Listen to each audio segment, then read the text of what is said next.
Welcome to another episode of I'm Dying to Tell You. This is my Clint Eastwood first take version of unscripted, unedited, unprepared, but ready to share with you things that I'm discovering about life as the length of mine is being challenged. This is Dr. Mark Goulston, and thank you for listening to these, and I hope that you get something in return for them. It's been a busy day. This is my fourth episode, and the first one I was out of my mind, and I was a little bit feisty, although I think that was a fun one. What I want to talk to you about today is the difference between experience near and experienced distant language. Experience near, experience distant language. It's something I learned when I started out as a psychiatrist working with suicidal patients. Experience near language is when you hear it, you can feel it as well as understand it. And they blend together almost seamlessly. You feel it and you understand it. Experienced distant language can feel a little bit more professional, responsible, clinical. And what I noticed with suicidal patients was many of them didn't talk much. And when I looked into their eyes, they were saying to me with their eyes, "I'm running out of time and you're checking boxes. I'm running out of time and you're checking boxes." And I think what they were responding to is that I was being clinical and responsible. I was following protocols. And they were disengaged because they were running out of time. And they were stuck in the dark night of the soul all by themselves. And so my choice was to check boxes or jump into their eyes. And I was fortunate because a fellowship I was supposed to do, which would have had all kinds of protocols, fell through towards the end of my training. And so I just went out there and wondered if anyone would refer me someone. And one of my mentors was one of the pioneers in suicide prevention. So he'd refer me a lot of people who are feeling that way. And I think it's okay to use experienced distant language when you're talking about something technically. In fact, I think experienced near language would confuse engineers, a lot of technologists, maybe a lot of people who are under pressure to come up with fast solutions. And by the way, a lot of times people who come up with fast solutions don't get implemented. Even when people smile, and that's because some of those solutions are not experienced near. So people are smiling politely, doesn't mean they're going to do anything. Let me give you a taste of the difference between experienced near language and experienced distant language. And I will use the metaphor of someone who's feeling suicidal. See if you can tell the difference. Here's experienced distant language. Have you been depressed recently? How long have you been depressed? When you've been depressed, have you had thoughts of hurting yourself? Have you ever tried to hurt yourself? Do you have things in your house that you could use to hurt yourself? And again, these would lead to longer conversations. Well, maybe not that long, because as I said, the more clinical you are and distant, the more disengaged. Now try this on for size. And some of you will say, well, that's presumptuous. And others of you will say, that's experience near. So instead of asking people a question, which can be sort of challenging, which can cause the other person to think, oh, what if I give the wrong answer? What if I say, yes, I've been depressed. Are you going to throw me in the hospital?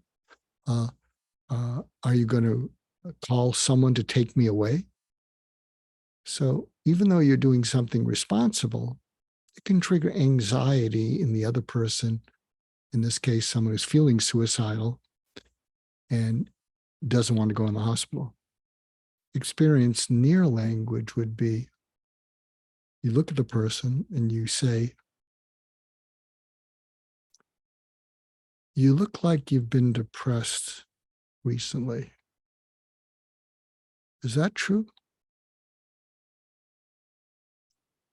And they look at you. I'm guessing you've been really depressed lately.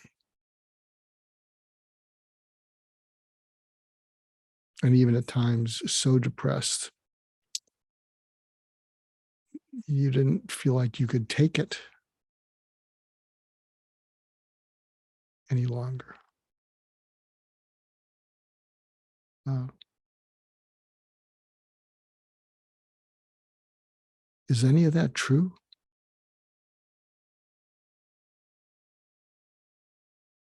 Tell me about when you felt that. And don't worry. If you tell me, it doesn't mean I'm going to lock you up. It doesn't mean I'm going to, force anything.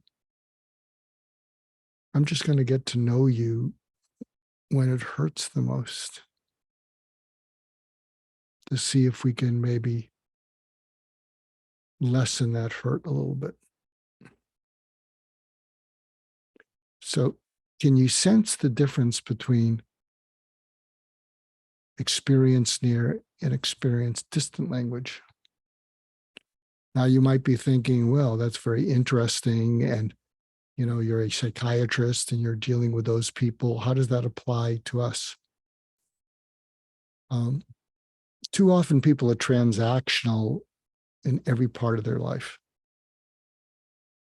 And often when you're transactional, even in a personal relationship, you think you're being very helpful, but the other person can feel like you're examining them, evaluating them, and they don't want that.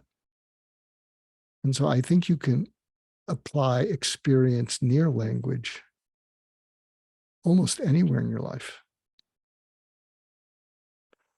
Here's an example of using it in business.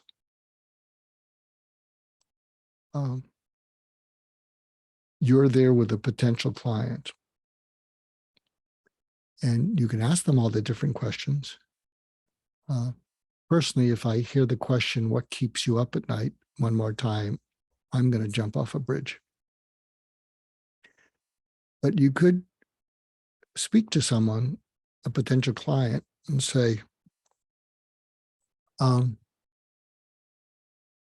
have a hypothetical question for you. Could I ask it? Now you want to weave this into the conversation. When's your next performance review? 6 months. What's your confidence level from 0 to 100% that you will get the biggest raise and promotion possible? Or not 100%? What would need to happen so that you would be 100% confident that you will get the biggest raise and promotion if your company's in a position to do that and if your boss has the authority to do that? What would you need to get done between now and then so that your boss gives you the biggest promotion and raise?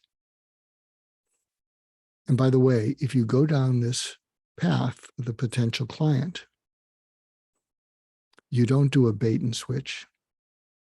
You drill down, you drop your agenda, and you focus completely on helping them clarify what would get them the biggest raise or promotion. And then you do everything you can to help make that happen. even if it means you can't sell them your services or products. You may introduce them to other people's services and products that will get them that raise or promotion. And I will tell you, you may not get the sale, but you'll get something that's a unicorn. They're going to trust you and appreciate you. And you have the beginning of a long-term relationship. And by the way, if you do introduce them to people that'll help them be successful, they're all going to love you. And so keep that in mind. I'm not sure that was a little bit of experience near, because they really weren't aware of it. But that's really what's on a potential client's mind. If they work for a company, is yes, they want to solve certain problems, but what they really want is that raise or promotion. So I hope this was helpful. And thanks again for tuning in to these spontaneous one take. Hope they're of value episodes, and stay tuned, and we'll be sending you more.